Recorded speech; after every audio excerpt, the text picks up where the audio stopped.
好多人覺得今期揾唔到錢就等於冇運行。其實咧，我以前咧都係用同一把尺去諗嘅。咁唔知係大個咗定係嚟咗美國之後個心靜咗啦。咁我諗咧應該就同大個咗冇關係嘅，因為我識好多長輩都係用緊同一把尺嘅。嗱，當然啦，我冇話揾錢唔啱，揾錢係絕對啱嘅。呢個時代啊，少個崩你都過唔到日子啦。只係想講運氣本身咧就唔等於金錢。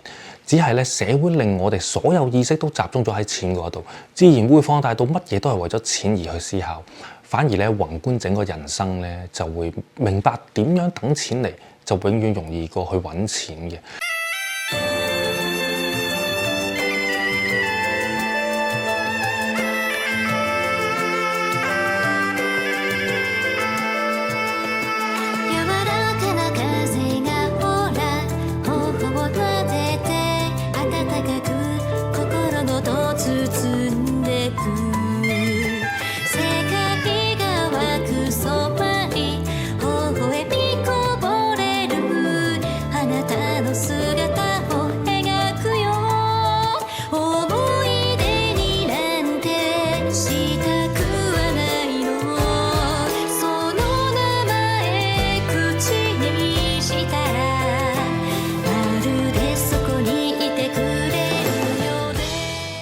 嗱，其實揾唔揾到錢咧，可以控制嘅程度咧，真係唔多嘅。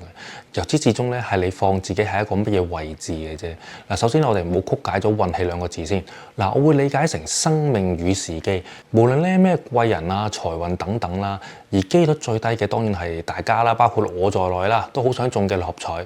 但係一間投注站嗰一秒鐘，嗰個櫃台嗰個職員可能要全部一致先可以咧中到嗰個六合彩。嗱，呢個係我個人理解啦。嗱，首先我講嘅一切咧都係我個人理解嘅啫。當提出一個論點咧，自然咧會唔覺意反咗好多人嘅論點嘅。總之所有嘢都我自己理解啦。OK，咁我入翻正題先。嗱，對比中六合彩呢種極高難度嘅天時地利人和時機都要精準到去到一秒之間發生，我一早咧其實已經放棄咗呢一個諗法㗎啦。咁相反咧，我就反而簡簡單單有一個諗法，就係只係錢咁可以點樣做咧？人嘅運氣又幾時到咧？嗱，其實咧依靠大家認識嘅工具，術數又好，占卜又好，都可以好籠統咁樣計出嚟嘅。嗱，即係咩叫籠統咧？即係如果對比我要掌握嗰一秒鐘，比起我要掌握一年，嗱，呢個就係所講嘅籠統啦。呢一年裡面，我唔知幾時會出現運氣，同呢一年裡面我知道我會有運行，但係咧我就唔知嗰一秒鐘幾時先會出現。嗱，其實相差都幾遠嘅，因為咧呢個世界咧係冇工具可以計得到嗰一秒出嚟嘅。咁嘅情況底下，我諗大家都應該知道點樣做係最好啦。即係如果咧呢一年我嘅運氣令到我遇到貴人，又或者有晉升嘅機會，又或者會有更好嘅機遇。咁如果喺咁嘅情況之下，我要揾錢，最簡單嘅就係將自己擺喺一個乜嘢嘅位置上面。即係如果啦，我做麥當勞嘅，咁我遇到更加多好嘅客人，買更加多嘅漢堡包，咁遇到嘅貴人啊嚇，俾我升職做經理，咁呢一個咧就係我呢一年裡面嘅運氣啦。但係如果你個位置層次上面咧相對地唔同，你遇到嘅事咧都係一樣嘅，因為命運嘅軌跡一樣係會同樣係一樣嘅機遇啦。但係你想揾嘅錢就差天共地咁遠啦。即係我唔係話要攞企業家、銀行家嗰啲出嚟對比一個麥當勞職員，唔係嘅。我用另一個例子啦，如果咧你唔係做麥當勞，你做一間好啲嘅西餐廳，咁你遇到個軌跡都係一樣咁行。即係一樣，最後係升職做經理，但係人工就可能唔同。即係我話，如果你係做一間中小企嘅文員，最後都係做經理，但係多咗個佣金等等，錢係咪又多咗咧？之後嗰3年可能運氣就唔會好似今年咁樣向上行噶咯喎。咁如果你之後嗰3年係平衡咁行嘅，咁你呢3年做中小企嘅經理揾到嘅錢，同你做麥當勞經理揾到嘅錢係咪相對唔同咧？嗱，當然啦，我唔係話麥當勞係低等嘅職業啦，唔係，好怕人哋咧攞比喻嚟話我踩低人哋，我從來都冇嘅。即係我唔可以用乞兒嚟講啊嘛，大佬啊。咁其實咧，我本身咧係有少少反對財運呢2個字嘅，即係話金錢嘅運氣獨立分咗出嚟。其實咧，我覺得係冇可能嘅，因為運氣本身係整體嘅，即係無論身體、金錢、機遇、人緣等等，整體嘅計算方式咧，只在乎於你生命嗰刻，你係 focus 喺邊一個位置上面，因為咧所有嘢都係千絲萬縷噶嘛，每一樣嘢都會互相影響，而你本身 focus 喺邊樣嘢度，就接近所謂嘅吸引力法則啦。其實咧我就唔可以話係吸引力法則嘅，只係你自己潛移默化去影響咗嘅啫。因為咧頭先所講咧，你會遇到好多好嘅客人同好嘅機遇，最後升職做經理，但係你本身咧 focus 喺健康嗰度啦，你遇到嘅好醫生、好護士，最後你醫好咗個病，咁情況係咪又係一模一樣呢？嗱，運氣本身真係千絲萬縷噶嘛，你當一個貴人啦嚇，貴人就得一個嘅啫，佢出現喺你 focus 嘅地方，你醫病就會遇到好醫生；你 focus 喺錢嗰度，你就會遇到提攜你嘅人；你想讀好書就會遇到好嘅老師。其實咧，我都比較怕用吸引力法則呢幾個字嘅，因為呢個字咧已經俾人定義到咧，只要你扮係有錢人，就自然會有錢。嗱，其實呢個我係絕對唔認同嘅。好啦，調翻轉頭，即係話啦，如果你而家好想揾錢，而你用緊嘅工具好籠統可以計到今年係有運行嘅，咁你呢一年咧，唔該你除咗錢之外咧，就唔該你咩都唔好諗啦。咁無論你遇到嘅機遇啊、人緣啊、運氣啊、貴人啊，自然會放咗喺你而家生命裡面。其實好得意嘅，即係你成日諗住拍拖啦，身邊出現好多異性，你自然會諗，喂，有冇機會發展呢？但係如果你從來冇諗過拍拖，身邊就算出現幾多異性都好，我諗咧你都係唔會有拖拍，甚至乎係你會無視咗呢啲嘢啊！所以咧，桃花咪就係咁啫嘛，即係唔知點解個社會影響到大家認為我今年有桃花，咁唔知點解喎，個天就會跌個靚仔靚女落嚟俾你嘅喎，好似講到唔使努力咁嘅喎，講到好似乜嘢都唔使諗嘅喎，無啦啦跌落張床度，跟住就同你傳宗接代啦喎，唔知點解嘅喎。好啦，咁嗱社會又會咁講喎，一講到財運，個個都好似就係會諗中六合彩啊，橫財無啦啦喺地下執到一筆錢咁樣嘅。即係運氣命運，其實係需要你自己親手創造出嚟嘅。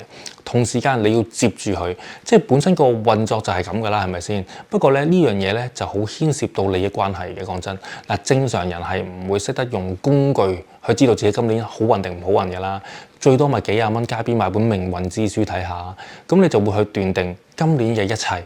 但係咧，如果你揾人去算命，已經唔會有幾準確噶啦。講真，即係如果你俾我係算命佬啦，係咪先？我收得你錢，你入得嚟我鋪頭，我梗係想你開開心心咁離開㗎啦，係咪先？你試下揾個算命佬啊，講唔夠兩句啊，就話你得翻3日命啊，你斬唔斬死佢？同埋咧有一點咧係一定真係要好好去思考一下，即係人生咧唔行運嘅時間咧，一定係比行運嘅時間咧多出好多。咁俗語都有講啦，正所謂人生不如意事就十常八九。咁係唔係就等於唔使努力呢？嗱，其實我覺得咧，好多人咧冇運氣，單靠努力咧，其實都已經可以爬到好高。如果係咁嘅話，咁係咁將啲精力放喺幾時有運氣啊，幾時中六合彩啊，幾時擺下啲風水物啊，等我自己有好運氣啊，其實會唔會浪費咗啲時間呢？咁正所謂窮則變，變則通。如果咧你想揾錢，試下努力改變自己而家嘅位置，會唔會比較好啲呢？改變自己而家嘅層次，然後等嗰一刻嘅運氣嚟，你自然會得到你想要嘅金錢、權力或者慾望。但係你首先諗深一層先，呢幾樣嘢係咪真係會令到你開心先？如果你曾經有諗過我頭先所講呢一句，咁即係代表開心先係最重要啦。咁喺唔影響任何人嘅情況底下，可以自給自足嘅情況底下，不如開開心心咁做人咪算咯。但係好多人一定會幻想噶嘛，我得到咗自己嘅金錢、權力同慾望之後就一定開心。但係如果唔開心呢，最後你呢一生人都可能冇辦法開心翻嘅咯。因為如我頭先所講，嗱，時間就係我哋唯一嘅籌碼啊嘛。咁到你搞掂咗啦，有錢啦，但係你老啦，但係你發覺你唔開心，你冇得翻轉頭，我重新活過嘅人生，我唔要錢啦，我要開心，係咪？其實我自己覺得啦，人生你想揾錢都係為咗開心，但係你幻想自己得到錢你就會開心。但係個問題係，如果你得到錢都係唔開心咧，其實十之有九都係㗎啦。你得到咗錢，你又要守財，又或者我要繼續 keep 住我個生活質素，導致到我不停繼續去揾錢，咁會唔會係特別開心咧？其實未必嘅。咁我覺得係揾錢係好重要嘅，我認真揾錢真係好重要嘅，即係呢個時代少個崩都死嘅。但係如果咁嘅情況底下，我做一件開心嘅事，從而去揾到錢，未必可以揾到好多，但係我做麥當勞都開心啊！你吹咩？係咪？咁所以我覺得係問題唔大嘅。但係譬如我揀嗱頭先我所講啦，將大家放喺一個更加好嘅位置，咁你會揾多啲錢，的確係嘅。但開唔開心係另計啦。但係如果我話我唔做金融，唔做銀行，唔做有錢嘅工作，我做一啲好普通嘅一般工作，即係可能我做中小企打份工，我就好開心㗎啦。其實因為我最緊要嘅係準時放工，準時返工，準時收工，咁最好係咁㗎啦，最開心㗎啦。咁如果係咁嘅話，你得到嘅錢其實係唔會話發達，唔會話哇我得到好多錢，但係又夠使夠用，但係你每日都覺得開開心心喎。咁呢一個就係大家取捨嘅問題啦。咁當然啦，有啲人會話我唔理。我就係要錢嘅啫，我唔開心一世都唔緊要，我總之要有錢。嗱，咁我同養鬼仔道理一樣啦，即係你知道個後果，你都知道個將來會係點嘅話，你咪去做咯。你中意養鬼仔咪養鬼仔咯。你中意我要唔開心噶啦，但係我日日喺華爾街冇華爾街喺中環，日日喺中環翻工好辛苦嘅做金融嘅，由朝做到晚朝9晚11咁樣。但係我唔開心㗎啦，但係我揾好多錢，銀行咧就好多個零嘅，你吹咩？咁冇問題㗎 ，OK 嘅喎，我覺得絕對可以嘅喎。所以咧，我呢一條片呢一條片咧，我就以好似直播或者好似普通傾偈咁嘅模式同大家溝通下我嘅諗法啦，就唔想再下下咧，因為你知啦，近排我成日攞啲書出嚟打啲師傅，打得多都悶啦，係咪先？打嘅又唔痛，打佢又唔痛嘅，我自嗨嘅啫嘛，純粹。咁所以咧，我嘗試下講一啲即係好似直播咁啦，傾下偈，溝通下，純粹將自己嘅感覺分享下。咁如果大家中意嘅話，就留言話俾我聽。咁等我知道，哦，原來大家中意我呢一個模式同大家講嘢嘅。因為咧，曾經有啲觀眾咧就成日話唔好講咁多其他嘢啦，不如將你自己嘅思維模式講出嚟啦，反而仲好聽啲。好聽過你下攞啲書本出嚟答死人。咁我又反思下，嗱，攞書本出嚟答死人咧，係因為我唔想個世界仲有咁多假嘅知識啊！因為而家咧呢個年代咧，知識氾濫到咧，大家而家即係以前我開群組啦，咁我群組咧就都未去到咁嘅，即係大家都係將自己嘅知識攞出嚟傾下偈嘅啫。而家咧就係有啲咩咧，就可能喺 AI 度問咗先，跟住就攞個 AI 答案攞出嚟。因為而家知識氾濫，但 AI 唔一定係真嘅嘛。尤其是喺我哋呢個範疇，AI 識條鐵咩？即係你問佢喂畫符寫咒咁點啊？佢未必答到你㗎，佢真係亂咁答你都仲有份嘅。所以咧喺呢一方面反而就歷史嗰方面真係可以問多啲 AI 啦。但係呢一方面咧，其實就唔需要話我哋乜嘢都要問 AI，咁唔係嘅。AI 未去到咁萬能，未去到大神一樣，我哋可以拜佢，未去到我哋要裝香俾佢嘅程度嚟嘅。所以就唔需要咁着重 AI 嘅，同埋咧。講翻入翻正題先啦，即係話如果死啦！頭先講緊啲咩？講緊死我真係唔記得講緊啲咩添。係啦，講緊我就咁傾偈拍片啦嚇，直播咁樣做啦。咁如果大家中意嘅話，就留言話俾我聽啦。咁等我可以情願將自己嘅思維模式或者我所見到嘅嘢話俾大家聽，咁我就可以做多啲呢啲片出嚟俾大家睇啊嘛。咁如果大家話唔係，我中意你攞啲書本出嚟答死人喎，又或者攞啲歷史出嚟講喎，講多啲宗教喎，咁我亦都會去做嘅，冇問題嘅。所以大家如果有啲乜嘢就留言話俾我聽啦嚇，因為我都有陣時唔知大家想睇啲乜嘢。咁你知我時間就係我哋唯一嘅籌碼，我拍條片個時間就得一個。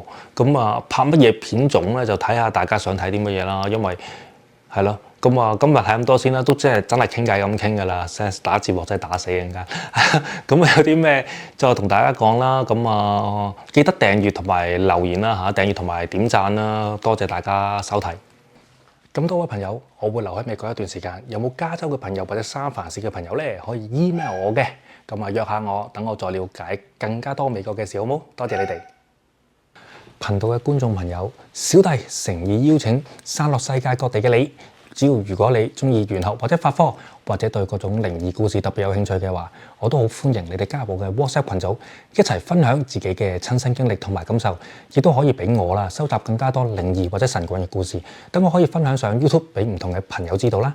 咁我哋個連結咧就已經喺影片簡介嗰度啦，等緊你哋啊！